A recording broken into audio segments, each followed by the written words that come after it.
I think everyone's all high and mighty on these guys who come from, you know, kickboxing and boxing background. When they come over to the UFC, they expect them to be these elite strikers.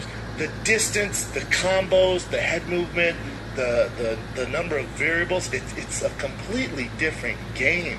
So to me, that never translates. It doesn't. They'd have spent so much time. We're selling our wolf tickets, people. You're eating them right up. Hey, pussy, are you still there? I back. Trust me, I back. But I'm not impressed by your performance. You'll do nothing. You'll do nothing. Shut your fucking mouth, you'll do nothing. You'll do fucking nothing. Not one of you'll do nothing. I'll tell you what, bro. You know, I was out there, I was fighting all the hitters, bro. You ain't fought no hitters. Come on, guys. It's normal. I'm not saying I would fight you. I would kill you. John, do you think? John, do you think I'm just gonna sit there and let you kill me, John? I mean, really? No, don't be scared, homie. I'd like to take this chance to apologize to absolutely nobody. The double champ does what the fuck he wants. I'm gonna beat you into the living death. I mean, maybe that's your job, but where I come from, you know, people like that get slapped. That's fucking illegal. Nick Diaz, you just shook up the world. How's that feel? Hey, I'm not surprised, motherfuckers. Yeah, this is a simulated death match. And you haven't simulated anybody's death yet. I said it last year. We're not here just to take part. We're here to take over. What is the game plan going in against him? The game plan is you go in there, hit him with some good shit, don't get hit, and come home with a pocket full of cash. Who the fuck is that guy? Everybody's on steroids. The whole UFC, everybody. I'm gonna go home tonight. I'm gonna drink a Coors Light. That's a Coors Light because Bud Light won't pay me nothing. Do you want to be a fighter? That is my question. Yes, yes, yes. What is up? What is up, MCR family? Live, another daily edition of the show every day, Monday through Friday, 5 p.m. Eastern, 2 p.m. Pacific, live on YouTube, and of course on podcasts on Spotify, iTunes, iHeartRadio, etc. I'm joined today by a special guest, obviously contributor to ShareDar.com, and once on this show, maybe a while ago, a long time ago, Mr. Anthony Walker. What up? What's up, man? How you doing today, buddy? I'm good, man. How are you? It's another hot day in LA. Yeah, man. Los Angeles has its ups and downs, and traffic is down. I hate traffic. I despise it. I just braved it. And here I'm talking about fights, and life is suddenly better. That is true. That is true. And obviously, there's a lot going on in the MMA world, and just the overall combat sport world. So let's just get into it, because obviously I played it in the cold intro. The thing that started off this entire week of drama, of everyone wanting the free smoke, everyone spilling the tea, Brendan Schaub, Israel Adesanya, sharing some words, man. And it spilled over into something that was entirely different than what we thought it was going to be.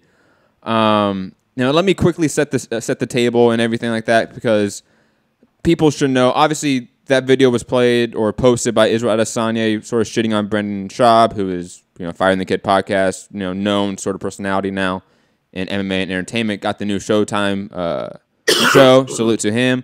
And Dana White came in here and decided to, send some shots. I don't blame him. It is what it is. He said that he's successful. As soon as Rogan stops carrying him, he will disappear. And they showed some more words. I'm not gonna get into all of it, but then Brendan Schaub said the thing that really set it off. This long sort of the notes post that you take the screenshot of and then post on IG. I hate that move, by the way. Effort. It does. Takes effort to put that one in. Yo, that's a lot of effort. It's so bad. It's so trash, so corny. But he said, this is hilarious. Yes, Joe Rogan, one of my best friends, has played a significant role in my post-fight career, no doubt. You're right about that, Dana White. 2 TV shows, sold out worldwide comedy tour, blah, blah, blah, blah, blah. If it weren't for the Fertittas loaning your ass millions of dollars to invest into an idea that wasn't yours from the start, you wouldn't be shit. I want smoke. How does it feel to know once the real businessman and brains left, the UFC has been a shell of itself with you at the forefront? You tried it all, a CM Punk experiment, begging Brock to come back, praying at night for a Connor text. Tough job to do with the Lorenzo holding your hand, making sure you don't mess it all up. Can't feel good. You be a cardio kickboxing coach in Boston in your late 40s, hoping to grab a ticket to my stand-up front row if Lorenzo Fertitta didn't save your ass. Also, this is no way Eskimo brothers should treat one another. I want smoke. Fire, son. Fire. Last warning. Like...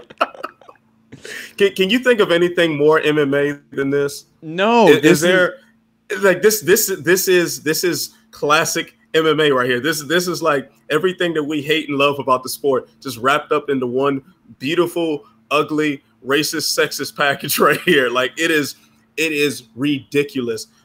I mean, I hate it as much as I love it. I'll just put it that way. You know, I'll put it this way. The fact that no, you go, Anthony. I'll let you go. Because like, all right, so I'm gonna just put a disclaimer out there right away. I'm not gonna say that we are friends, but I am friendly with Brendan Schaub. We train at the same gym. I see him on a regular basis. Held mitts for him and stuff before. He's a nice guy. I really like him. I like him as a person. In fact, he helped me find my wedding ring when I, like a dummy, wore it while holding mitts for somebody, and the ring popped off on a rogue uppercut. But a whole other story. But I think that this is actually, I don't agree with a lot of things that Schaub says on his podcast and some of his opinions about fighting. But this is one where I'm really on his side. I think he makes a lot of sense, and I think it's pretty immature for the head of a multi-billion-dollar organization takes his time out to call out one of his former fighters because he didn't like an Instagram post. I mean, that is classic Dana White. Classic. I mean, it's just grow up. Like, we could go into the negativity as far as Schaub's response. I don't like where he took it, but I like where he took it. You know, here's the thing, because we had only like a month or two ago, we had the Drake versus Pusha beef that took entertainment industry by storm. It got really messy, and this is almost like a parallel to that. It is MMA's Drake versus Pusha in some ways. Dana White has been for so long the perfect brand in a way for the UFC. Like he has been the thing they pushed out as the face of MMA and the UFC, even though he, for all of us that know, is a flagrant, unpolished piece of shit probably in real life, right? He is certainly not without his flaws. And then we had Brendan Schaub, who made such a great point about the business acumen of Dana White, and then he comes in with the gut punch of, I mean, what everyone is rumored to really be talking about, the whole Ronda Rousey issue. I'm not really going to delve on that, because Ronda Rousey, she's great. She's a Hall of Famer. She has nothing to do with this. But to me, that it is so. I don't even know how to put this into words. It is just in something entirely different in that the fact that it matches a beef that we just had in major entertainment industry, almost like word for word in some ways, is just fascinating to me. It don't make you just want to shake your head. It's just like really, this is what's going on. This is what grown folks with all this money do. I'll definitely say this in Schaub's defense, as far as his Fertitta-related comments. I mean, he's right. Yeah, he's absolutely right. Dana White has definitely made some very good moves, and he should be credited as a great businessman in his own right. But he didn't get that opportunity out of thin air. It wasn't like the Fertittas pulled him out of that cardio boxing class in Boston and said, "Hey, we want you to run the UFC." He happened to be friends with guys who had the money and had the interest, and he talked them into it, and they did it, and it succeeded. So I mean, and especially when you're talking about entertainment, it's always about who you know. I mean, as another guy who lives in the Los Angeles area, you know that. So many people in show business, entertainment, and combat sports, which is entertainment, it's all about who you know, who can put you on in this position and that position. And to try to slay Schaub's career, his post-fighting career, because his association of Rogan, Rogan helped him get on, but Schaub is out there putting in the work on the stand-up circuit. He's putting in the work on the podcast. He's putting in the work on Showtime. You can't take that away from him, whether you agree with anything he says or not. No, absolutely. Like Brendan Schaub, I think is like a golden retriever or like a puppy. Like, you know, he's awesome. Like, he's funny. Like, he has his moments. Yeah. He's lovable.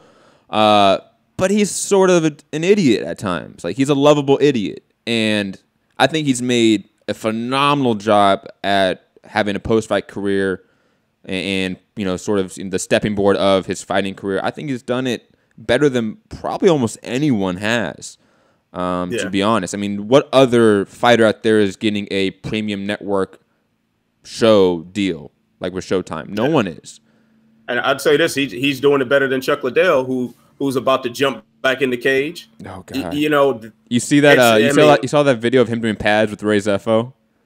Oh no, I didn't see that. I heard it was ultra trash, but I'll have to check it out. I heard he was like, he just looked really slow and just not Chuck Liddell. I mean, I can't say I'm surprised. I mean, the guy's near 50 now, right? I've seen people coming off of like 50 pounds of weight loss, still in their 300s, look faster than that. Like Chuck Liddell looked glacier slow. It was bad. But moving back a little bit to Dana White and the whole Fertitta point, I mean, it's been a long-running thing of casuals thinking that Dana White owns the UFC. Like, there's still, I would say, a vast portion of the casual fans, people that bought, let's say, Mayweather and McGregor, that think Dana White owns the UFC. You know, like they think he built it. Yeah, you know, which you can credit him with. You know, building it to what we know today. But even then, we don't know, because he's just always been what the Fertitta brothers put out as the face of what they did, in my opinion. I think the Fertitta brothers, based off of what their family's history was, never really liked media. Like Lorenzo Fertitta rarely did interviews. Frank never did a single interview from what I remember. I think they just put him out there as the face of what they were doing behind the scenes. They owned, like 80% of the UFC for a vast majority of the time? Yeah, I mean, really, the Fertitta brothers are gangsters. Like, they are gangsters. They're casino owners who probably have all sorts of underworld ties and everything. Just the way that they bought the UFC, the way they got that cheap price was straight gangster stuff right there. That was a straight gangster move. Lorenzo, being a part of the Nevada Athletic Commission, was one of the people that voted to not regulate mixed martial arts in the state of Nevada. And then, you know, weeks later, they buy the UFC. Mm-hmm. Those are not unrelated. And then months later, it was regulated. Yeah, literally by the ABC and John McCarthy and what they did, basically. Yeah, I mean, this was a calculated gangster move, and they've pulled calculated gangster moves for a long time. You know, I don't quote me on this one. Word around the campfire is that even when they banned Ariel Helwani at UFC 199, that was a Fertitta move. Mm-hmm. That wasn't Dana White. So I don't know. I don't know how true that is. I heard that from a few secondhand sources. Multiple sources did say that to me. So, I mean, they've put Dana White to be the bad guy, to be that face, that the guy who's going to yell, who's going to get in your face, who's going to get the camera, who's going to get the attention. Mm-hmm. And it definitely served its purpose. And mixed martial arts would not be where it is without Dana White being that face. But I think we've gone to a time where it's just not necessary anymore. We don't need it. In fact, I think it's just detrimental. How many Twitter rants has Adam Silver gone on, against LeBron, and Roger Goodell and Tom Brady haven't been feuding over what's Deflategate. Mm-hmm. It doesn't make sense when you have a position of power that high and you control a sport that has so much money flowing through it. You gotta let some things go. Just you have to be professional. And that's like the word that like no one wants to throw out. But like Dana White's just not a professional person anymore. Like he is He is like Sarah. He is now, but like you said, like he at one point I would say had more clout. Like he had more influence over the community and over the MMA culture, I would say. Now he's almost a caricature of himself. Now he's like the Sarah Huckabee Sanders to the UFC. Yeah, what he says, don't believe, like just automatic. And I think we can credit that to a lot of different things. I mean, for one, the words that come out of his mouth sometimes are simply ridiculous. Mm-hmm. They are simply insane. What card was that recently? And I should know this because I feel like I wrote an article about it. Where was it? Oh yeah, when Conor threw the dolly through the bus, mm-hmm. and Ray Borg and Chiesa got taken off the card. I think he said they weren't going to get paid their show or their full show and win money or something because, hey, we're not rich over here. Was what he said. Hey, we're not rich over here. Yeah. What? No, that's not true. Dana White's a 100 millionaire. Like he's not a millionaire. Yeah, he's almost a billionaire at this point. He literally imported snow to his house in Vegas because his kids wanted a white Christmas. He also has bought like his entire neighborhood because, hey, fuck neighbors. Like it doesn't, certain things just don't line up for the man at the head of a company that can't afford to pay Ray Borg his 30 grand to show and win. It doesn't, it makes literally no sense. So I think that coupled with, I mean, once again, going back to Conor McGregor has been the one voice in mixed martial arts that has sustained relevance, sustained great paydays, and he did it while giving a middle finger to everyone in power, including Dana White in the UFC. And to the point where they couldn't stop him. I think one thing that we always forget is that Conor McGregor's relationship with Lorenzo Fertitta and Frank Fertitta, especially, always seemed to be very good. Right. He always spoke of the Fertitta brothers in high regard. Always talk about Uncle Frank, having a glass of scotch with Uncle Frank. So, to me, I felt like his issues with Dana White were never issues with the UFC, if that makes any sense. Yeah, I see what you're saying. I just think I think it goes deeper than that because the thing about Conor McGregor is that he challenged the business of mixed martial arts itself, at least the way the UFC has done it. He challenged that paradigm to where they had to give in. How many UFC fighters have begged for boxing matches or begged to just fight outside the UFC? They didn't sign Fedor Emelianenko for the longest time because he still wanted to compete in combat sambo, which is a sport that no one outside of Russia really cares about. Mm-hmm.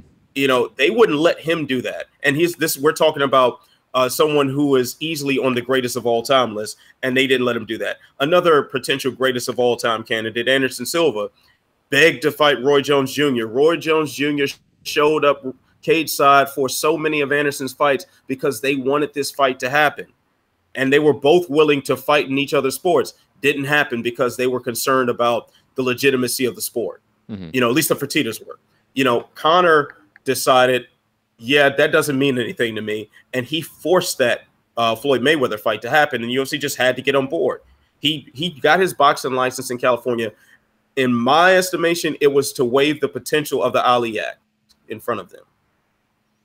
And then now that he's a licensed boxer, he can challenge his right to do what he wanted under the Ali Act. And anything opening up that further is going to expose the rest of the UFC roster to this same sort of thing. Mm-hmm. And you had to give in. You had to just let him do it. The UFC is the one time that the UFC co-promoted with someone was Mayweather McGregor. And that's a rule that they stood hard and fast against for the longest time. They didn't even actually co-promote with Pride when they wanted Chuck Liddell mm-hmm. and Vanderlei Silva to fight for the longest time. And also, like, that paradigm shift was not like a overnight thing. Conor McGregor, even though he quickly became a commodity, he went from like UFC Fight Pass with Brimage, and then got the Chad Mendes interim win, and that became such a big fight. Obviously the whole, and before that, obviously it was supposed to be Jose Aldo and that entire press tour that they put behind it. They sort of created the monster itself. And then the Nate Diaz win, he became such a commodity that the UFC's bottom line had to bend to Conor McGregor's will. They couldn't. Right. They could not. Even though it's been reported that they had like a $700 million year last year, a lot of that was due to McGregor. Was Conor, was Mayweather McGregor, was that event. You know, I don't know really how it goes down moving forward. You know, speaking of the Muhammad Ali Act, all that, you know, etc.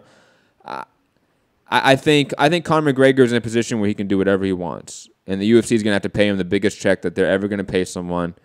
And it's similar to, let's say, the 1920s or 30s for boxing, when we started seeing $1 million gates, $1 million paychecks for fighters, and the explosion of prize fighting that it saw for in terms of people getting bigger checks. That's going to happen in MMA. You know, Daniel Cormier and Stipe Miocic making less than 7 figures for a super fight should not be happening. Should not be at all. When Deontay Wilder does significantly less views on, let's say, premium network compared to, you know, pay-per-views or whatever, and he's making, let's say, guaranteed 7 figures a fight. Fighters of that caliber should be making 7 figures a fight, and they're not in the UFC. It's amazing that the tide hasn't shifted sooner, because you just ESPN and UFC's deal is worth what, like $1.5 billion or something over 10 years, I believe. So you're talking about that sort of money. The UFC was bought by WME for $4.2 billion, and I think with the later on estimation to actually buy out the Fertittas for their full stake, I think that estimation went somewhere closer to $5 billion. So you're talking about major numbers that there are certain countries in the world that don't have in their GDP.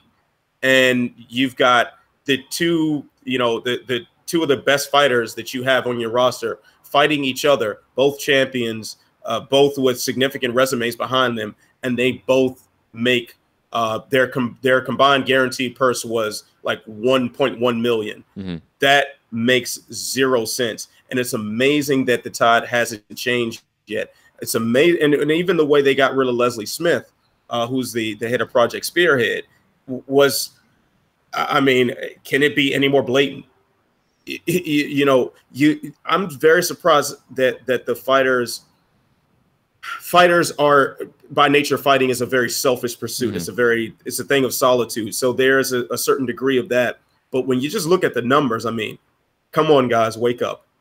Like, wake up. They are. I think we are seeing the start of it. I mean, I think the Professional Fighters Association and the George St. Pierre conglomerate with Bjorn Rebney, whatever that fucking thing. The MA AAA. Oh God, whatever that was. That was the stuttering steps of this movement. The Leslie Smith Project Spearhead really start of it is, I think, the paradigm shift that we are looking for in this community. I think fighters are picking it up. It's not necessarily going to be all of them, and I think that's going to be the case, but I think enough are going to happen. I think they're going to get past this roadblock with the National Labor's Relation Board, with their, the division of, I forget where their holdup is with Leslie Smith. I forget the name of the division, but I think they're going to get past that. You have a guy like Lucas Middlebrook, who is a genius when it comes to this. They're going to get through these roadblocks for sure. I think, again, fights like Daniel Cormier, Stipe Miocic, literally a fight to determine the pound-for-pound #1 fighter in the UFC's rankings. The UFC literally ranked Daniel Cormier as the #1 pound-for-pound fighter. He does not get paid $1 million per fight. Like, yeah, that's crazy. I mean, and you can, I'm sure he walked away with more than $1 million after pay-per-view points or. But even then, the pay-per-view was low. But even still, he should be getting guaranteed that. I mean, again, not Eddie Alvarez's contract is always the one that everyone goes off of because that's the most public contract for a UFC contract. Pay-per-view points don't start really hitting until, what was it, like 300,000, 350,000? 300,000. And it did just below 400,000. So you're thinking that he made $1 per pay-per-view. So he made another $300,000, $400,000. So maybe $1 million, maybe. But that's, again, not a guarantee. And I think at this point, fighters deserve guarantees. Ian Kidd put out a great article. Don't forget that Reebok money. Did you forget the Reebok money? They give the fighters 50% off coupons as well for Reebok swag, man. That's a deal. Yeah, Reebok has the worst fucking gear ever. They do. I wouldn't want the 50% off. I would give it back to them and be like, I'm good, fam. I'm good. I don't want it. It's like, straight. I'm straight, bro. But moving off that, let's move to the UFC card this weekend. UFC Fight Night 133, Boise. Junior Santos versus Blagor Ivanov. I'll be honest. I feel like a casual looking at this bout list. I mean, there's the names that I obviously know, right. But there's some that I'm just like, who the fuck is that guy? Like, honestly, like, where's that soundbite? I should have it somewhere. Anyways, digressing. Oh, here it is. Who the fuck is that guy? Yeah, like I just even like names that have been hyped. Like I know Alexander Volkanovski has been hyped a lot. I feel like I haven't watched this guy at all. Yeah, Randy Brown, another guy who has a significant bit of hype around. At least he did. The Mikey Gall win helped. Yeah, nobody knows this is going on. I mean, there are some very good fights on this card, and names like Randy Brown and Dennis Bermudez, or should strike a chord to you if you really care about this sport. But this is a product of the oversaturation. This is another card that has excellent fights, excellent fighters on there, great prospects. But this is flying so far under the radar because we've seen this already. We see this every week. And plus, why the hell do you have a Dos Santos versus Ivanov headline card in Boise, Idaho? Because we just have spots to fill now, and whoever's not injured, just throw them in there. It doesn't make any sense for this fight to be in Boise, Idaho. A Russian and a Brazilian fighter headline a card in Idaho because nothing reminds you of Idaho like Brazil and Russia. Yes. What? Okay. I mean, all right. At this point, it is what it is. I mean, I'll look at the fight based on the merit. The merit of this main event is really good. I mean, we're talking about Junior Dos Santos, who obviously former heavyweight champion, who's got an exciting style. He's a guy who we've seen ebbs and flows in his career after the Kane losses, and now he's training with American Top Team. You see some growth in him as a fighter. And then you got him against one of the top guys who until Saturday was outside of the UFC. A guy who, for those that did not know, was shot like multiple times, like almost died. Awesome story to go find and look up. Yeah, well, he got stabbed under the armpit, and the knife pierced his heart and his lungs, and he spent 10 days in a coma because of this bar fight. And 10 days after waking up, walked out the hospital and was back fighting, I think, within that year. That's Russia right there. That is Russia right there. That's a Russian guy right there all the way. This guy screams, I want to fight in Boise, Idaho, being Russian like that. I'm telling you, man. This is a good fight, though. This is a very good fight. I'm excited to see what's going to happen. I mean, Ivanov has dispatched a lot of good guys in World Series of Fighting or PFL, whichever banner he fought in. He fought under, and Bellator as well. He also probably his most significant when he knocked out Sean Jordan. So that's no easy victory right there. I'm going to say, though, that he's going to have a rude awakening. Junior Dos Santos is not Sean Jordan. No. Junior Dos Santos is another level of heavyweight. Even a diminished version of him still beats like 98% of what the heavyweights in the world have to offer. And I mean, he is a diminished version. Like the Junior Dos Santos that fought even the Stipe Miocic the first time was a faded version of himself, let alone the version we saw last year that lost to Stipe Miocic via first-round knockout. I am concerned about that factor because you never know if just a fighter is that shot. When the chin goes, the chin does sort of go, especially in MMA, it seems. But, like you said, Blagor Ivanov, from what I've seen, doesn't really have the skill, I would say, especially striking, to match Junior Dos Santos. And Junior Dos Santos has some of the best counter-wrestling, I would argue, in heavyweight history. So I think he should be able to keep on the feet. You're going to see a measured boxing approach from Stipe Miocic, sort of like in the Ben Rothwell fight. I think we're going to see sort of that that Junior Dos Santos. If we don't, though, man, I really hope someone in his team just tells him it's time to hang it up, because the amount of damage that he has taken in his career is concerning, to say the least. Yeah, I mean, I'm just happy that he's away from his old camp. Yes. Because the camp that let him get savaged by Cain Velasquez for 10 straight rounds and just watch that. It's just not cool, man. Like, I get it. Your corner is going to try to, especially when you got knockout power like JDS. They're just hoping and praying that you get that big bomb off and you turn the tables. But enough's enough. You know, he is definitely not the same guy since those fights. And the first Stipe fight definitely set him back further than that. I mean, the Alistair Overeem fight was my point, where it was just like, wow, he's clearly not himself anymore. But the way he fought Ben Rothwell was a little tinge of hope there. Kind of like Overeem, his move to Jackson Wink, where he stopped being just such a aggressive just kickboxer, and he became more of a counter striker, more of a guy who was going to counter wrestle you and set you up, as opposed to just trying to blitz you to death. If JDS with that approach, I think even a diminished chin can stand what Ivanov has to offer. And I think Ivanov's best chance is to get this fight to the ground. He's a very, very, very decorated grappler. He's one of the few people with wins over Fedor in Sambo.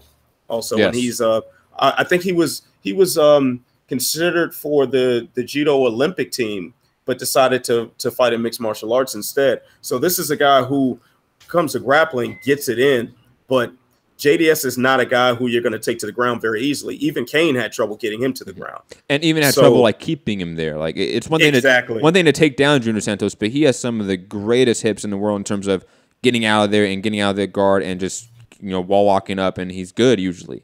He's one of the best counter wrestlers in the game, I would say. Definitely. I mean, that's a tall task right there and especially for a UFC debut, to take on Junior Dos Santos. I mean, granted, this isn't the grandest stage the UFC has ever put on in the beloved Boise, Idaho, but this is still a UFC fight. You still got to consider those octagon jitters, and this is not Ivanov's night, if you ask me. Agreed. Moving on to the co-main, Dennis Bermudez versus Rick Glenn. I actually really like this fight. I think it's going to be fun, a lot of scrambles. But I think Dennis Bermudez is just a little bit too skilled. I think especially his striking. It's a little bit too refined, I would say. Rick Glenn, to me, is one of those just like scrappers in the traditional sense. Yeah. Like a poor man Sean Strickland with probably better wrestling or more of a wrestling-centered game. But Dennis Bermudez, I would say, is just going to be able to either keep on the feet, outstrike him, or if it goes to the ground, if it goes to scrambles, it is still Dennis Bermudez. He is still one of, I would say, the better grapplers in that division still, and he should be able to beat a guy like Rick Glenn, who, in my opinion, isn't that special. Yeah, I'd agree with that. I mean, Dennis Bermudez was, first of all, talking about Rick Glenn. Rick Glenn is definitely, you know, the consummate tough guy who's just going to go in there and scrap, and what happens is what happens, you know, and he's just going to do whatever he can in the scrappiest version possible. But Dennis Bermudez is like that too, with a lot more skill. So you put two scrappers against one another, one who is supremely skilled. I think we got our answer there. You know, we saw what a bump in competition did for Rick Glenn, you know, after he savaged Gavin Tucker, and what my opinion was the absolute worst beatdown of last year. And that was oh my God, that was hard to watch. Like I almost cried watching that fight. It was ugly. But you saw him go from such a dominant win to a bump up in competition against Mouse Jury, comes out the loser in that one. I'm not very high on Rick Glenn getting past this test. No, and that's not to say that Bermudez is at top form right now himself, but still a diminished version of Dennis Bermudez, I think, still beats Rick Glenn any day of the week. Well, absolutely agree. I think Rick Glenn is just one of those like top 25 guys that's always going to give top 15 guys good fights, but never really beat them. Moving on, he's like the gatekeeper for gatekeepers. Completely agree. I think that's a great way to put it. He's a great guy to test probably like new UFC signees that have some hype, because he should sort of give them a tough fight. And it's sort of a good test to see if your prospects are the real deal. Speaking of prospects, Sage Northcutt also in against Jack O'Toole. I don't know Zach at all, I'll be honest. So I'm picking Sage here because, I mean, they should be matchmaking Sage Northcutt a little bit more methodically now going forward than what they did in the past. So I'm hoping that who's ever the matchmaker for this division, who is it? Is it Mick Maynard? I think it's Shelby. It's Shelby? Because 155 and up is Shelby, I believe. Yeah, so I think Shelby should handle this probably properly going forward with a guy like Sage Northcutt. So he should get the win somewhere in the first 2 rounds, I would say. Yeah, I think this is going to be a finish for Sage Northcutt. I mean, Zach Otto, I actually picked against him in his last fight. He knocked out Mike Pyle. And, Mike Pyle definitely appeared to be the more skilled fighter, but he was just so diminished by that point that, it was his retirement fight, and Zach Otto capitalized. I mean, he's got heavy hands for sure. Mm-hmm. He's got a hard punch, and he can put you down with it. But Sage, I mean, if your best chance is to strike somebody, Sage is not the guy to try to apply that trade on, man. Sage is, for all the ridicule and stuff he gets for how corny his social media is, and the big smile and the Ken doll looks. The guy can throw down, man. Yeah. He can kick your head off. And once he starts going with combinations, he flows very naturally, I would say. Definitely. And he's one of those guys that once he starts going, it's very hard to upset that rhythm and that pattern. You almost have to take him down. You have to grapple with him. And if, like you said, Otao is not really the greatest grappler, he really relies on that power. I see him trying to bang with Sage Northcutt, and that's probably not going to work out because Sage can also wrestle pretty well. He may not be the best submission grappler, but Sage has a pretty good duck under double, I would say. Oh, absolutely. His ground game is very underrated. I can't remember who his opponent was off the top of my head, but I think it was when he fought on UFC 200. Mm-hmm. I think it was 200 he fought on the prelim card. And he was able to get out of some pretty bad spots on the ground. And it was like, man, it was clear growth. It definitely wasn't the same guy who got, choked out with an arm triangle, just some months prior. Like this was clear evolution. And another thing to consider is that when you've got a guy that young, he is going to make strides in a very, very short period of time. So I would assume every time we see Sage Northcutt, win, lose, or draw, we're going to see a better version of him if he's coming in healthy. Like that is the only reason why he should not appear to be as good, if not better, than the previous version of himself up until maybe his next 5 to 10 fights. And plus, it seems like he's spending more time at high-level gyms instead of hanging out with his dad. Yeah, and that always helps. It's similar to it. Maybe another guy that's received a lot of hype, probably undeserved, like a guy like Mike Perry, who is Mike Perry. But him going to Jackson Wink was a smart move. It obviously showed improvement in his game against Paul Felder, a fight that I picked against Mike Perry because I thought Paul Felder was the better striker. But if you spend time in good gyms, and if you're a young guy and you really are dedicated to the sport, you can usually make quick strides in your game. Absolutely agree with that. Speaking of a guy that's, I think, made a lot of strides in his game quickly, Randy Brown against Nico Price, I think one of those underrated matchups that no one is going to talk about, that no one really is queued up on, but I think is a fun fight. Nico Price picking up some big wins against Alan Jaban and Brandon Thatch, even though he lost to Vicente Luque. But I think this fight's good. Randy Brown, a guy that just beat Mickey Gall, a guy that got a lot of hype off of beating a Sage Northcutt, a guy we just talked about. This is going to be a fun little fight where I think another fight similar to Dennis Bermudez, Rick Glenn, the scrambles, who can win out in the grappling exchanges, I think is going to win this fight. Yeah, I have to agree with that too. And this is my sleeper for fight of the night. Randy Brown, man, something about that guy's just really entertaining to me. Yeah. I mean, first of all, he's got one of the coolest nicknames in MMA, Rude Boy. You got to shout out that, man. That's a cool ass nickname right there. Randy Brown gets it in, and Nico Price similarly gets it in. They're two guys who, combining their styles, should be an interesting mix of chaos. I'm not sure who to pick in this. I wanna give the slight edge to Brown simply because he's such a big welterweight. But so is Nico Price. Nico Price is a big welterweight too.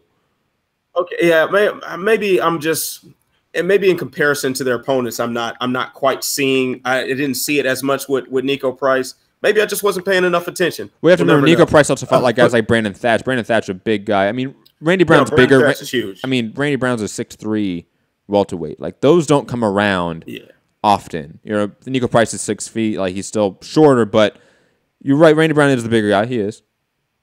Yeah, I'll give you that. I think that might make the difference. But either way, I'm gonna be entertained, man. Pass the popcorn, bro. Definitely agree. I think also whoever sort of gets off first, whoever's the one really pushing their offensive, being the aggressor, I think is going to win. 'Cause I think neither guy is really great defensively. I think they both rely a lot on their grappling defensively, and I think, again, either guy could win out here in the grappling exchanges. I don't know who has the edge of it right now. I'm picking Randy Brown slightly, similar to you, but I could see Nico Price catching him maybe with a clean shot, maybe grappling him, going for a submission. I could see that potentially, but I think in the decision, which it's probably going to do because both guys are relatively tough, I think Randy Brown just wins it on points. I think he does a little bit more throughout, a little more output, a little more flashiness to his game, a little more power to his game as well. Next fight on the card, Chad Mendes versus Miles Jury. The return of Chad Mendes off of a 2-year suspension for PEDs that no one is talking about. I mean, his suspension was, I don't know what he did or didn't do, but from what I understand, it was like cream for psoriasis that made him pop hot. And if that's the case, this is another instance of USADA garbage. So I have heard the flip side to it. I forget who put it out there. I want to say it was John Nash, but don't quote me on that because John Nash has a lot of credibility, so I don't want to make him seem like he's wrong here if he is. But somebody out there in the MMA media said recently about the Chad Mendes fight that like USADA never could verify the cream, so to speak. Like the cream never showed up. I don't know. I mean, again, like you said, USADA has had a ton of blunders as of late. Josh Barnett, Lyoto Machida, to name a couple. It's JDS, JDS, who we should be talking about. Another guy that has been dealing with his PD issues in the last year and a half, so to speak. I don't know what to really think about USADA. I'm of the Luke Thomas mindset. Like just give him PDs. I don't care anymore. I really don't. Yeah. We're going to go deep into a rabbit hole on this one. Maybe maybe we could tag this on to the end of the show. I'll just leave it at that. Chad and Miles Jury, man, I'm excited to see what Chad has. He's been away from the sport it's been 2 years, yes. I guess now, right? Yeah, so he did serve out a full 2-year suspension. He didn't quite finish his last run in the UFC on the highest note, getting slept by Frankie Edgar. The night before UFC 200, yes. Was it the tough finale? Yes, it was. In the first round too, man. That knockout was. Oh, it was crazy. It was crazy how that happened. So I don't know what to think about this. I always have trouble favoring a guy who is coming off of such a long layoff, and that's just a blanket rule. It made me pick Bisping to beat GSP. It made me pick, Dillashaw over Cruz. It made me pick some things that just it panned out for the other side.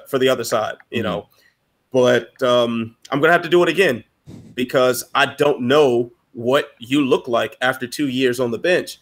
Miles Jury is not a guy, despite the resume he has and the bit of hype he had, a couple years back. He clearly did not turn out to be the guy that we thought he would be. Yes. So the run he had with Diego Sanchez and Takanori Gomi, the amount of hype he had based off of that was really insane, actually, at the time, thinking about it. And then he lost to Cerrone. Sanchez and Takanori Gomi. And then he lost to Cerrone and Charles Oliveira back-to-back. And then has beat Mike De La Torre and Rick Glenn since then, and sort of had like a fight a year. Like he hasn't been active. He's sort of been off on a walkabout, trying to find himself, I guess. Yeah. I really don't know who to pick on this. I don't think either of these guys is reliable to win this fight. No, I mean, if you are a betting man, just stay far, far away from Vegas on this one. It's not. It doesn't appear to be something that you can really easily predict. I mean, we could go into their styles. We can juxtapose this fighter striker versus the grappling versus the submission, blah, blah, blah. But we just don't know what we're going to see. And I'd rather just be surprised. I'm picking Chad Mendes. I think I think he's just a quality of opponent that Miles Jury has never beat yet. Because I think Diego Sanchez is talking to Rigomi, even though they are the names they are, it was in the years he fought him. It was faded versions of those two respective men. Chad Mendes, is he faded? I don't know. Did he just fight McGregor and Frankie Edgar back-to-back, and those are two of the best fighters of the low weight classes ever? Maybe that's just a factor we have here. I'm hedging my bets here. I'm picking Chad Mendes just because I think he is the better overall MMA fighter. But like you said, this is a toss up. Don't bet on it. Stay away from it. Yeah. But it's good to see Chad Mendes back. I'll pick Mendes also for the same reasons. But yeah, don't put any money on this at all. No. And the only really path to victory Miles Jury has is to make it a kickboxing game, stay on the feet, and keep away from the hooks of Chad Mendes. And even then, I don't think he can do that. He hasn't really shown insane footwork, an ability to stay out of danger and aggression. He hasn't shown that to me. So yeah, he's not a guy who's been able to use his reach and his length and everything very effectively. So I don't see why he would suddenly. He's a Stefan Struve. He's like a Stefan Struve. Yeah, exactly. But a guy who you should not be able to get that close to him, but somehow you manage to be right in his face the entire time. And also on paper has the striking ability and acumen to be able to do that, but yet never does. Exactly. But moving on to the next fight, Kat Zingano versus Marion Renault. Another sleeper fight that really is not getting a lot of attention. Great fight. Way too low on the card. Way too low on the card. Well, first off, this should be co-main event. Well, first off, no offense to Randy Brown, Nico Price, Sage Northcutt, even Dennis Bermudez and Rick Glenn, but how isn't Chad Mendes, Miles Jury, and Zingano the sort of triple header to Junior Santos? Like, that makes no sense to me. The placement on this card is ridiculous. It makes no logical sense where they put some of these fighters. Oh, you know what it is? What's that? The Zingano Jury fight are like the double header to the prelims. That's okay. That's what it probably looks like, because it's going to be probably a 4-fight main card. So you have Randy Brown through Junior Santos on the main card on Fox Sports 1. And guess what? The prelims, also on Fox Sports 1, is going to be headlined by Chad Mendes and Miles Jury. And that's how they package it for some reason.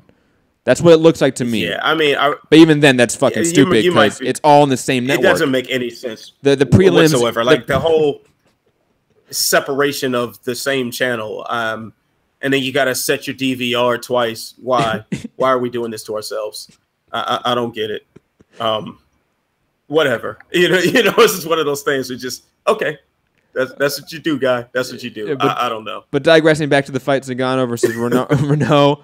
I'm picking Zingano. She's obviously the better fighter on paper in almost every category, I would say. She's also the bigger fighter, the stronger fighter, more powerful. Yeah. She just has been sort of inactive, obviously due to her own personal issues. Her husband committed suicide, 2 or 3 years ago now. That really affected her in a negative way, obviously, and that's to be expected. So I think she's sort of taken a very slow route back to the limelight, so to speak. But again, on paper, she should beat even though the more active Marion Renault, who really only path to victory is to keep it striking and stay away from the grappling exchanges, but she's never been able to do that in her entire career. So I'm picking Zingano by decision. She should look pretty dominant in this performance too, I should say. Yeah, I'd agree with that. I think if Zingano can establish the threat of grappling, she should run away with the striking exchanges. Mm-hmm. But at the same time, Renault she's very, very skilled at what she does. And if she can find a way to not make you look good, she will. We can ask Holly Holm about that one. Like, you might win a fight against her, but you won't necessarily look like the most dominant person in the world while doing it. Mm-hmm. Zingano also has had these really puzzling fight IQ moments where, like the Ronda Rousey fight, where she was probably the only person at 135 at that time, I guess outside of Amanda Nunes, that could match Ronda with athleticism. And instead of trying to play to some of those strengths, she decides to just charge at her like a maniac and finds herself getting caught in this really just Hail Mary submission in the opening moments of that fight. We've seen when she fought Juliana Pena. The one thing you got to do with Juliana Pena, who has some of the worst striking at ranked that high in the division, you know, the one thing you got to do is not let her get a hold of you.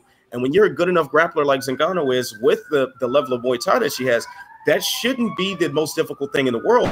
But Zingano could not avoid it for the entirety of their fight at UFC 200. So don't rely on Kat Zingano to make the best of decisions in the moment. But that being said, I don't see how she loses this one outside of some sort of mental distance from the fight and what's going on in her mind. Well, you brought up obviously Ronda Rousey, Juliana Pena, 2 losses that are very notable. I would say those 2 fighters are, in theory, I'm going to be very generous to Juliana Pena.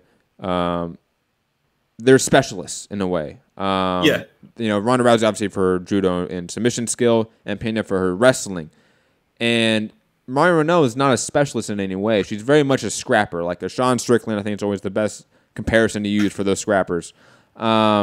I think Renault is good or decent in almost every category in MMA, but Kat Zingano is probably good or great in some categories in MMA, and that's going to be the slight difference to lead a probably 30-27 easy decision win for her in a fight that I think is good because she's been on a skid here, 3-fight losing streak from being undefeated, you know, going into the Ronda Rousey fight to now 9-3. She sort of needs this win to sort of bounce back into sort of just the mix, so to speak. She needs it bad. I don't know what fights you want to break down on the rest of the card. Let me take a look. I mean, Darren Elkins fighting, that's of note against Volkanovski. Who you picking that one? I got to go Elkins. I mean, after seeing what Elkins did with Mirsad Bektic, and he's always been a guy that gave everybody problems, I guess, except for Chad Mendes. Elkins is now that is the guy we should be talking about as the scrapper. That's the guy that just goes in there and throws down with reckless abandon, and somehow or another finds himself winning when he really shouldn't. I mean, the only fight he ever besides Mendes, the only one that he really lost bad to was to the tattoo parlor. Because, man, that damaged tattoo, and it's just that is ultra trash. Man, you need to get rid of that. Well, look at the people see it on TV and laugh. So look at the people he's lost. He lost to a guy named Ted Worthington, which, by the way, fantastic name, fantastic name. In 2009, so you know, going on a decade ago. Charles Oliveira in 2010, Chad Mendes 2013, Jeremy Stevens 2014, Hakran Diaz 2014. And he hasn't lost since. He just suddenly turned things around. Like, he I don't know what happened, but keep happening, brother. And he beat Michael Johnson when Michael Johnson tried to move down to 145. He submitted him in the second round. That was a complete shock to me because, in my mind, Michael Johnson beats a guy like Darren Elkins, a very run-of-the-mill fighter that's just scrappy. And he didn't. He got manhandled. Dennis Bermudez. Even though it was a split decision, I thought Elkins won kind of cleanly, in my opinion. And then, like I said, the Betchik win, that was a beautiful KO in the last round. He's just been on a run that I think Darren Elkins may not be sort of finding like a Robbie Lawler like renaissance, but I think he shows that he is this guy, that he is a perennial top 10 guy. And if you are not of that ilk, if you're not elite, you're not going to beat him.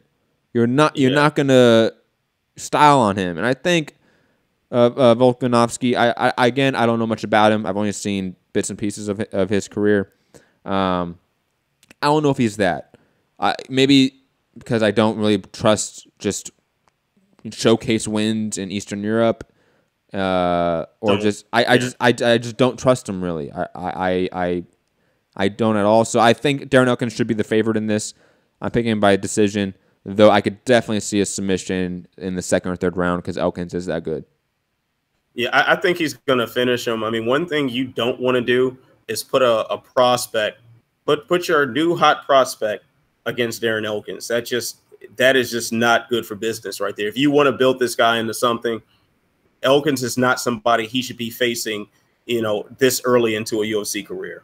I think Elkins does this and, you know, really upsets some matchmaking. Yeah, I completely agree. You know, this is, you know, Volkanovski's 5th fight in the UFC, and his best win is Mizuto Hirota, who hasn't been relevant, God, in a decade, I want to say. And that's being probably generous, I want to say. You're a very kind man for saying that. I am, because I mean he was like a Bushido guy way back in the day. Now, this is gonna sound very casual to me, and I'm completely accepting that I'm gonna be casual right here. Is the Saeed Nurmagomedov that's fighting Justin Scoggins related to Khabib Nurmagomedov? I think he's his cousin. Okay, if I'm not mistaken, because they train in the same gym, right? Fights in, yeah, like Khabib's dad trains everybody in the mountain somewhere, and they're just breeding killers or something. I don't know. Yeah. They're fighting bears. That's sparring. What a dangerous family! Oh my goodness, you don't want smoke with them. The only family that's competing with the nervies on the street are the Diaz. Don't do it. Don't do it. If your last name is not Diaz, you don't want that smoke. Leave that. And his only loss is Magomed Bilutov, who is pretty credentialed opponent. Yeah, he's a legit guy. So there's no shame in losing to him. I'm curious as to what this looks like. I mean, Justin Scoggins, a guy that got a lot of hype at one point in a very new division and met none of it and lost to everyone at the top. Right? I mean, yeah. Well, actually, had the fight taken place, I picked Ian McCall to beat him. I think Ian would have squeaked that one out. Scoggins, for all of his merits, I mean, he's a very athletic guy. He's big for the weight class, and he's a very creative striker, and he can be very entertaining to watch. But it doesn't necessarily result in wins. And you put if Saeed fights anything like his cousin, 1/10. If he has 1/10 of the grappling skill, it's a wrap. This is a matchup in hell right here. Like this is another moment where a Nurmagomedov is going to be speaking to someone outside of the cage while beating their opponent. Like that's what we're going to see if this runs in the family. Wow, pray. Yeah, I'm picking Saeed Nurmagomedov just based off a name. By murder, death, kill. If he's anything like Khabib, wow.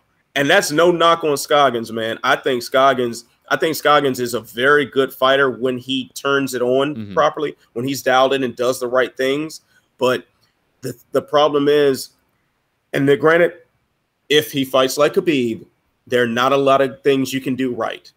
There's just not much that you have to do right to survive that encounter. So we're just going to leave that there. Yeah, and prove me wrong, Justin. Prove me wrong. Quickly, shout out to Liz Carmouche versus Jennifer Maia and Jessica Aguilar versus Jody. Escobar. Always been a fan of Liz Carmouche. I was at the fight where she fought Ronda Rousey at the Staples Center. I remember being in that crowd when she had that rear naked choke. I would forever be a fan of Liz Carmouche based off of that. And the fact that the UFC really didn't push her that much at all, being the first LGBT sort of title challenger, and still have not pushed Amanda Nunes at all. Is what it is. Oh, don't get me started. Is what it is. but shout out to the women fighting, especially Jessica Aguilar as well. I mean, she was the Bellator champion at one point, right? World Series of Fighting. I think World Series of Fighting. Another fighter that is of note, and again in a stacked division at 115. Always good to pay attention to what that division is brewing and what's happening with it. But that's really all I have for the card. Anthony, do you have anything else for the card? Not really. I mean, it's in Boise, so there's that. You know what I'm saying? I'll DVR this one. You're gonna watch. What are you gonna watch? The Manny Pacquiao fight instead? I'm gonna try to watch it. I'm actually going to be attending a gathering for friends, like social life, party, like an actual social life. Yeah, that's nice. Exactly. So this is what the UFC has now forced. Like I have to miss fights in order to have a life, and my wife will be highly upset with me if I spend every single Saturday watching fights in my underwear while drinking beer. and angry tweeting everybody. So I have to actually leave the house. I've got to take off my nice Avenger shirt and put on like adult clothes and go out into the world. You know, Yo, me. What's the nice Avenger shirt? Oh, this one right here. This is I have a massive collection of comic book related clothing, and I must say I'm pretty damn fly in this. Have you seen Ant-Man and the Wasp yet? I haven't seen it. Oh yeah, I saw it Sunday. It was dope, man. I hear it's better than the first one. I'm happy because I didn't like the first Ant-Man. I'll be honest. Oh, you didn't like the first one? Oh man. See, we got to talk. I wasn't too hyped on the whole like kid vibe to it. Like it definitely felt like a movie that you take to like with your 10-year-old or your 12-year-old or something like that, and you take them to go see it. And it wasn't my humor. I love the Thor Ragnarok humor much more, in my opinion. I thought that was a little bit more more like adult oriented humor. Yeah, like a little more like sexual innuendos, like the Shrek comedy, like like the Shrek like kid movie, like that. I want that version of kid comedy where the parents really know what's happening. I get you on that, but it's like one good thing about the Marvel Cinematic Universe, they've been able to have these different genres exist within the same universe. And Ant-Man, when you think about the concept of Ant-Man, that is a ridiculous concept. That concept is so ridiculous and silly that this guy shrinks himself to the size of an ant and he judo flips everybody. I love it. And rides the back of flying bugs and stuff. That is such a silly concept that if you approach that with Christopher Nolan style, and there's this dark and brooding Ant-Man, something about that ain't gonna work, bro. It's or it'll end up being, which they did get a few of these off in part 2. But if you have the adult oriented humor, then it'll just be all like dick size jokes. I'm okay with that. I'm okay. It'll be a movie of dick size jokes, which I'm sure American Pie sustained a very successful franchise and based off of that entirely. I'm a big fan of Old School and Anchorman and all those good movies. So hey, maybe it works, but I will say this: family in there a little bit. I will say this: Captain America: Winter Soldier is one of the best spy movies in the last decade, easily. Absolutely, that's one of the top action movies of all time. If you ask me, I love that movie. My favorite one in the MCU. But Anthony, we're gonna move on to boxing. Do you want to stay on for boxing, or you good? I could jump. I probably wouldn't add too much to it, but if you want me to, it's up to you. It's up to you. You want to hang out, you can hang out, and we can talk about boxing. It's okay. It's only a few topics. It's gonna be quick. Okay. I'll try to get through it. See what I got. You know your boxing, Anthony. I've heard you when you jumped on at the Chivas live pre-fight show. Check that out at TBV's YouTube. You can see Anthony himself give his take on Triple G Martirosyan. You know your boxing. You're good. Yeah, I've been a little out of touch in the past month and some change. Really, since the Triple G fight, I've been a bit out of touch. Just life's thing's been keeping me out of it. So, but yeah, let's see what I got. Okay. Moving on to the boxing portion of the show. Demetrius Andrade, former WBA regular junior middleweight champion, now signing with Matchroom USA and Eddie Hearn, and signing to DAZN, which for MMA and the little stitch back when you do to MMA, DAZN picking up Bellator for their U.S. distribution rights, and some sort of co-network deal with Paramount Network, which makes zero sense to me. But it is what it is. I mean, hey, we can jump in that for a second if you want. We can jump in that for a second. It's DAZN. It's topical. That's how you pronounce it? DAZN, yeah. DAZN. Okay, I was saying DAZN. It would be like the zone, but you're trying to sound hip, so it's DAZN. Oh, that is so trash. So trash. That is ultra trash. Yes. But the move itself is not trash. Actually, I wrote a column. I wrote a column on SureDog about that move, and I like it. I mean, the one thing that I think we need to distinguish here when we're talking about Bellator with Paramount Network, and this goes for combat sports, period. So there was a point in time, Paramount Network, for those who were uninitiated, was formerly Spike TV. Spike TV was the original, regular broadcast home of the UFC. And that's where the UFC really was able to pick up its momentum that is currently still running with. But they also, after the UFC left, Bellator became a staple on Spike, Glory Kickboxing, and Premier Boxing Championships. So that trifecta was supposed to be fights every Friday. and one by one they all dropped off. Glory, I think, was the first to leave. PBC not too long afterward, and then Bellator is still around. But when they rebranded it to Paramount Network, it just didn't make any sense. Like Spike was the men's network, so it made sense for the men's network to have this haven of combat sports. You could watch your 30 reruns of Cops. You could watch Deadliest Warrior and 1,000 Ways to Die, and then you could see people punch each other in the face in real life, and it just made a lot of sense. But now to have like whatever they show on Paramount Network, like movies, it's like movies, and then like romantic comedies, and then coming up next, Michael Chandler versus Patricky Pitbull. Like no, it doesn't make any sense. The PBC did good. They left. I guess they saw the writing on the wall, and they bailed. Same thing with Glory.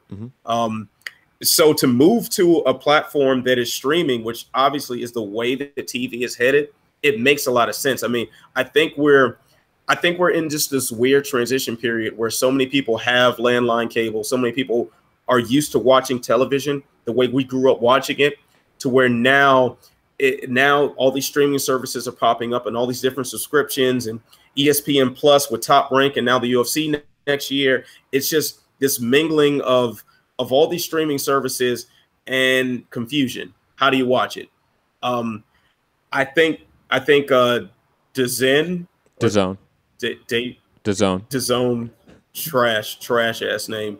That they are doing. They're doing the right thing by trying to capitalize on that confusion. And now at least sports fans, and particularly combat sports fans who have always been underserved in the mainstream market, have a place to go and have a place to rely on for face punching. And that's all we really want to see at the end of the day, whether it's boxing, MMA, or kickboxing. We want to see face punching. Yeah, I mean, DAZN picked up, obviously, Eddie Hearn and Matchroom USA, along with some of his Matchroom UK cards. So first month in September, the opening month of DAZN in the U.S. market. Also being reported by ESPN and Dan Rayfield that the price for DAZN in the U.S. will be lowered than the UK price. It would be $10 per month, not $20 per month like it was in Canada.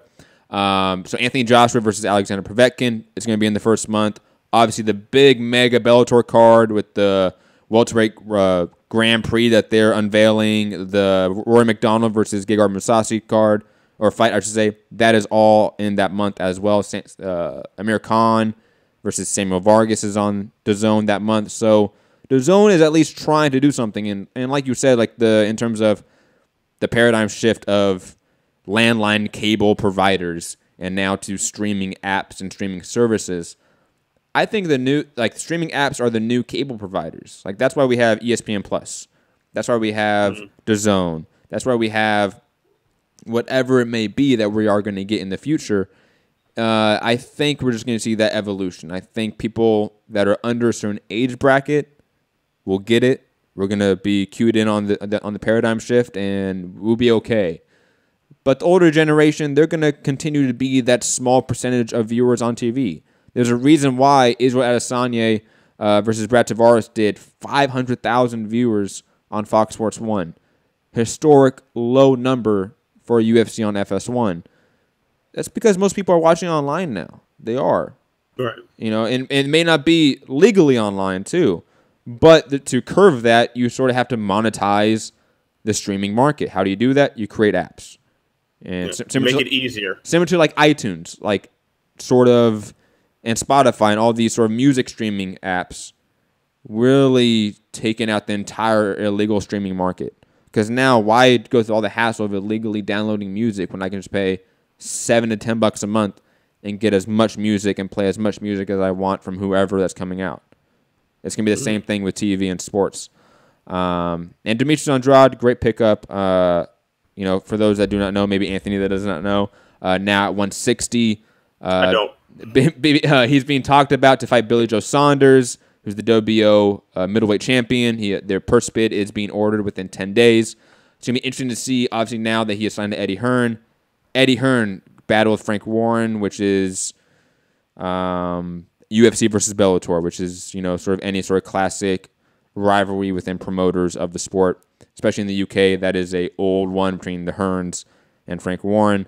It is going to be fascinating to see how that transpired, whether this affects the negotiations, whether Demetrius Andrade even wants to fight Billy Joe Saunders or not even wants, Does his team want him to do that? God knows. But again, another pickup for DAZN, another pickup for Eddie Hearn and Matchroom USA. Moving on to maybe one that I'm sure that Anthony knows. Danny Garcia versus Sean Porter. Being eyed for September 8th at the Barclays Center in New York. It seems like it's finally getting a date. David Benavidez versus Anthony Durrell being talked about as the co-main for it. Fantastic fight. Fantastic doubleheader, I would say, as well. Finally glad they're putting a date to this. Not really much to talk about because it's sort of been rumored for a long time.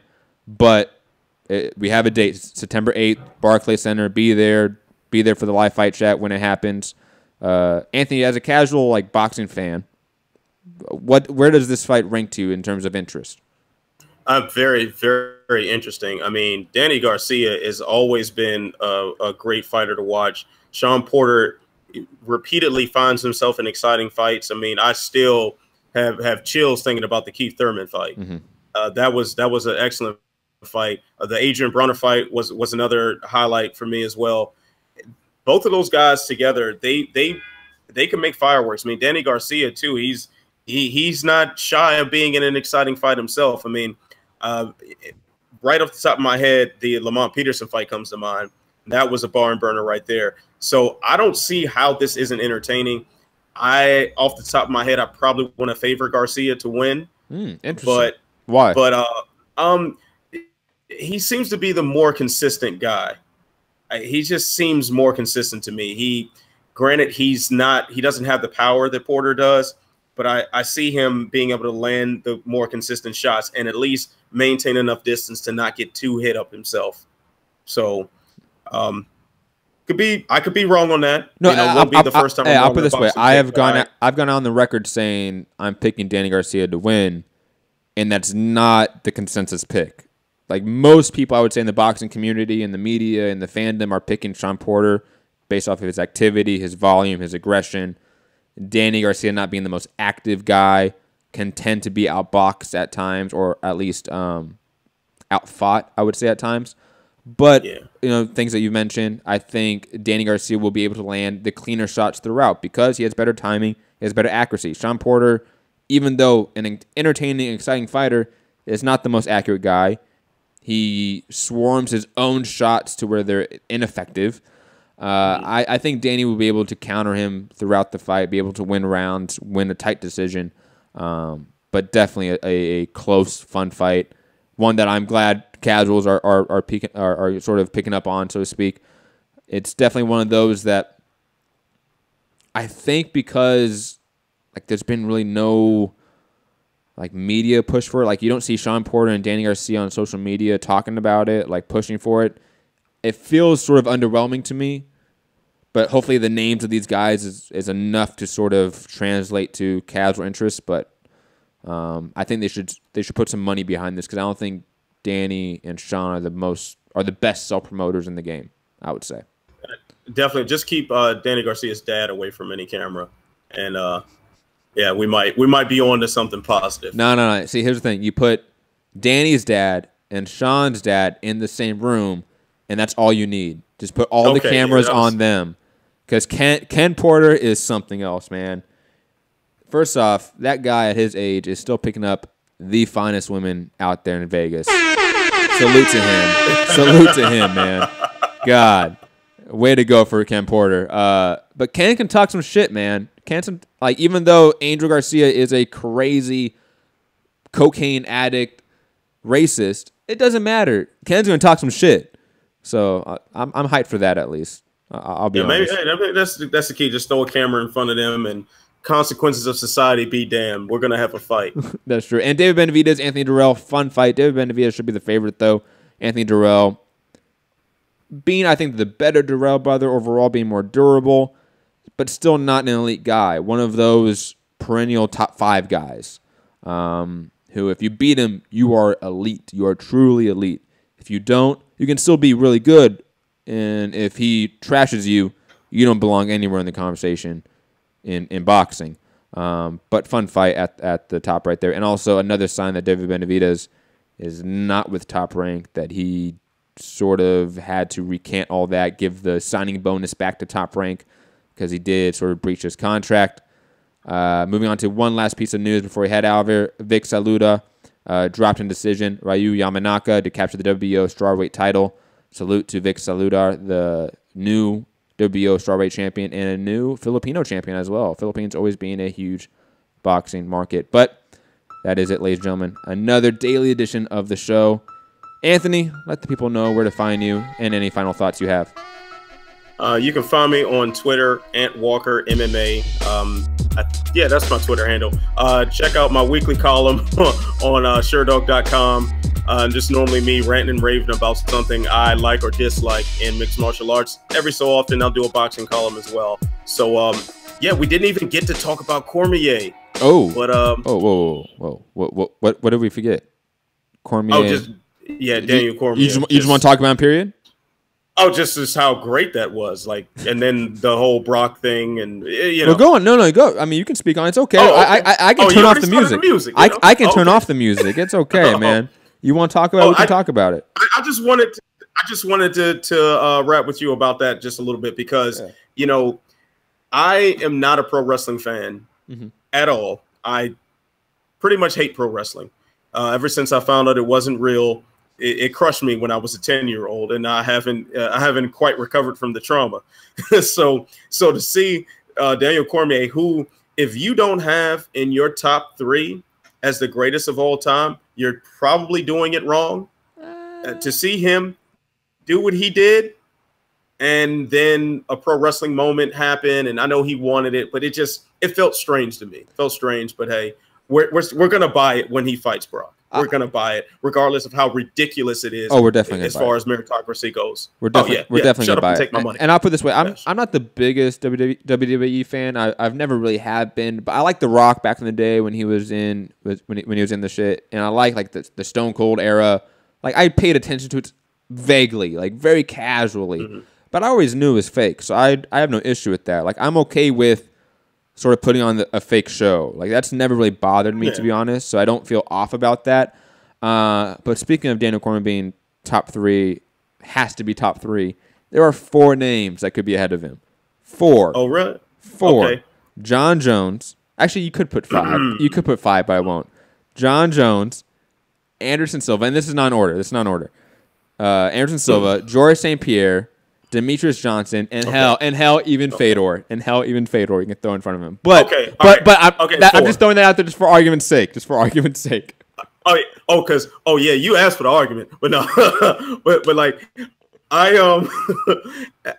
now, granted, John Jones is the greatest talent the sport has ever seen, but it is so hard now when a guy who in the USADA era has failed on scheduled booking 66% of the time. I'm sorry, I have a hard time, very hard time ranking you on an all-time list. You know, all-time great talent for sure. Yes, he beat Daniel Cormier. I mean, I was cage side for 214 and watched Daniel Cormier eyes roll in the back of his head as he was getting ground and pounded after that head kick. So yeah, we know the devastation that he can do, and he's an amazing fighter. But it's hard when you're talking about legacy.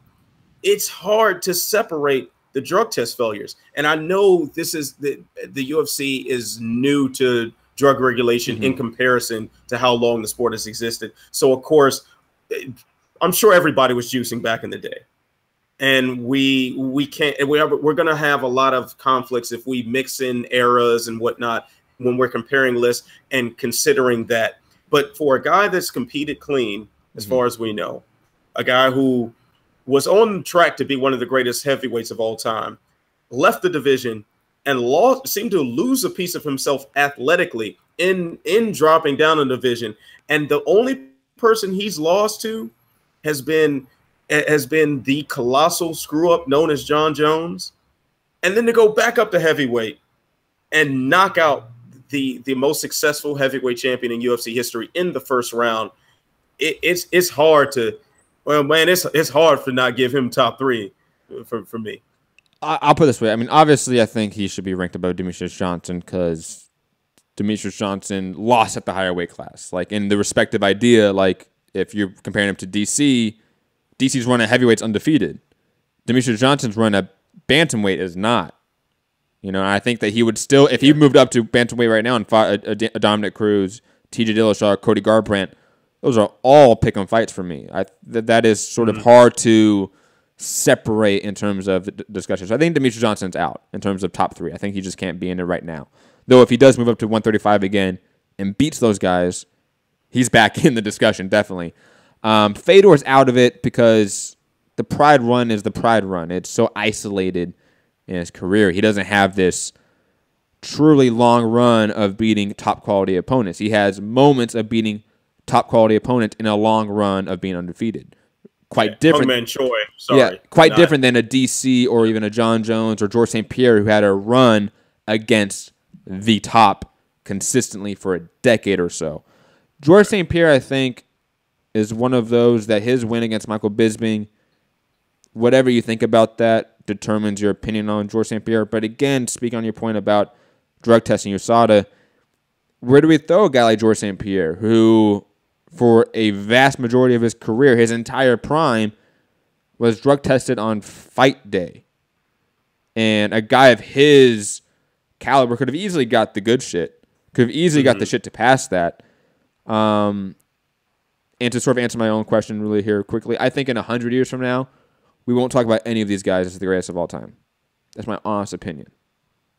That's a distinct possibility. I think we definitely, unless John Jones has the redemption story of all redemption stories, I think the next generation will not talk about him at all. They'll talk about him the way they talk, like Barry Bonds. Talk about Lance Armstrong. No, it's more like Barry Bonds, where you have that. Yeah, we have that pocket of fan base that says Barry Bonds was a Hall of Famer before he took steroids.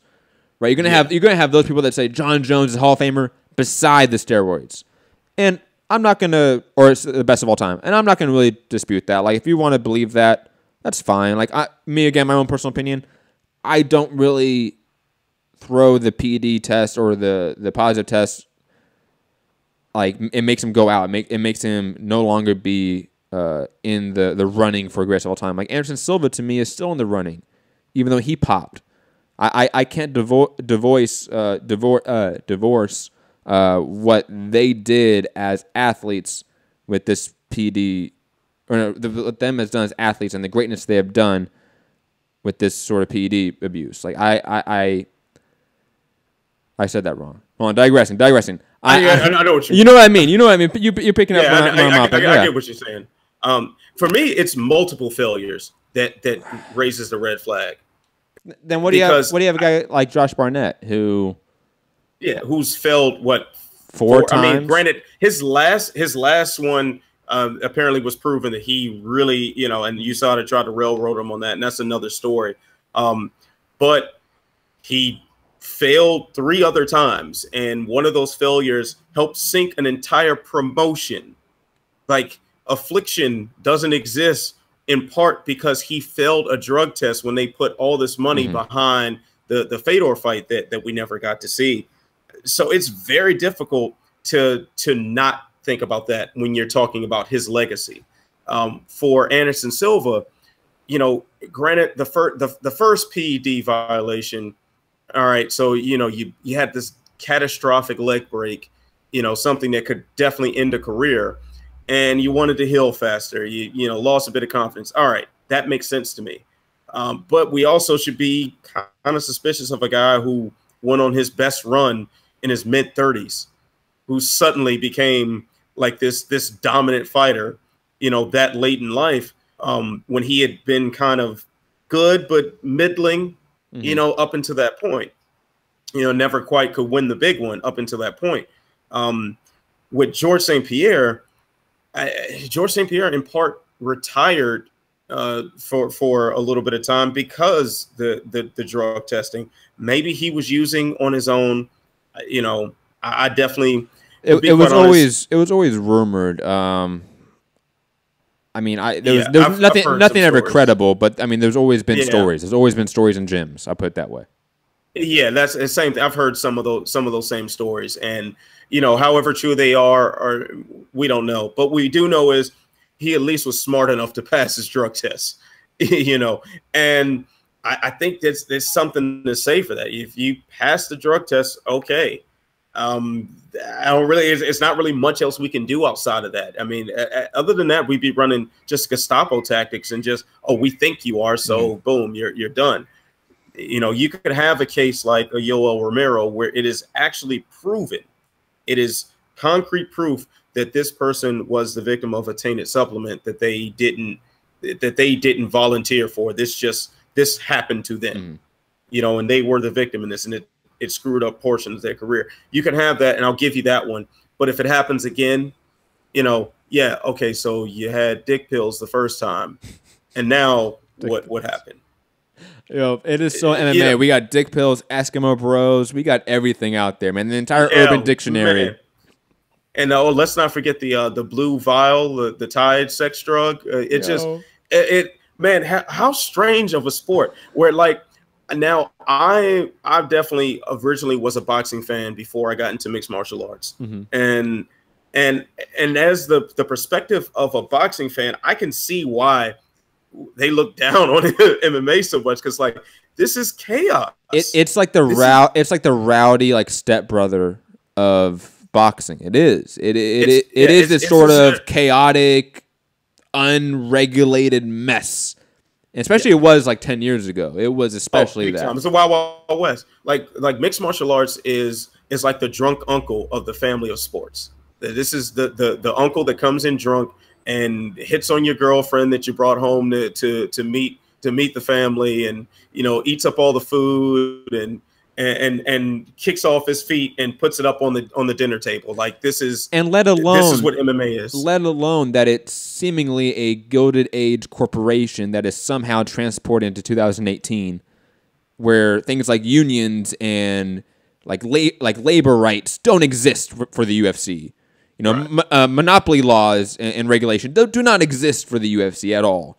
It is just it's insane. The CEO goes into Twitter rants against the employees. Like, I mean, hey, if he keeps up with these Twitter rants, we just might elect him president. Hey, but to be fair though, look at Elon Musk, man. He's been on Twitter nonstop like the last 3 months trying to prove that billionaire is a slur. Okay. Oh man, I gotta follow him then. I don't follow him. You don't? Like, it's so that's great. Gold. Yo, he is the fakest socialist I've ever seen in my life. It's amazing. I love it. And can I just say for all your listeners and everybody who's going to watch on YouTube, if you are not following Matt on Twitter, you are wrong. Matt, you are one of my favorite Twitter followers. Really? Yeah, one of my favorite follows on Twitter. Like, oh my god, dude, when people come at you about your opinions and stuff, and you roasting fools, man, on Twitter, like it's a thing of beauty, man. I'm impressed. Like I'm here for all the smoke. I'm here for all of it. I'm inhaling all that smoke. It's a beautiful thing. You know what's crazy is that I remember I forget who I was talking to. It was some MMA reporter, I want to say, I met in one of the Mayweather-McGregor media events, and I said, man, like, you're one of my favorite like followers on like social media. Like, I always pay attention to what you say, blah blah blah, and I always wanted somebody to say that to me. And man, little goal in life, man. Salute, my brother. Appreciate it, man. Appreciate it. But anything else? Anything else we want to talk about before we? No. I think I've ranted about absolutely nothing long enough, and they're probably sick of hearing my voice by now. It's okay. It's okay. Hey, you're always welcome back, man. Like I've said, it's a daily show, 2 p.m. Pacific time, 5 p.m. Eastern, Monday through Friday. Live fight chats on Saturday, immediate reactions. Sunday, we have a Patreon show, Championship Rounds. You are welcome on any of it, man. You know that. It's open invitation whenever you want. Just hit me up, and I can get you on the show. You know that. But yes, obviously you can follow me at Matt Hunter, MCR, on all platforms. You can see all the free smoke I'm giving out, like Anthony says. Inhale it, baby. You can follow the show at Mixed Combat Radio on all platforms. We are now on Spotify, iHeartRadio, iTunes, etc. Little moves at a time to make this channel bigger. Remember, we're trying to hit 1,000 subscribers on YouTube before the end of the month. So tell a friend, subscribe to the show, join the movement. Go to patreon.com/Mixed Combat Radio to help support the channel. Remember, all proceeds does go towards equipment, trying to get the studio built so I can have Anthony come over to the studio. And instead of having being in his apartment, having his wife walk behind, getting the microwave, ready. I love it, man. But I didn't think you noticed that. No, I noticed it. Don't worry. We'll be back obviously tomorrow. It's Manny Pacquiao fight week. You know what that means. We're gonna be watching Manny Pacquiao's fight, live fight chat, media reaction to that. I don't know if it conflicts with the UFC card. If it doesn't, we will also do a live fight chat for the main event of Junior Santos versus Blagor Ivanov. Check out for that as well. Anthony, see you, man. Everyone out there, peace.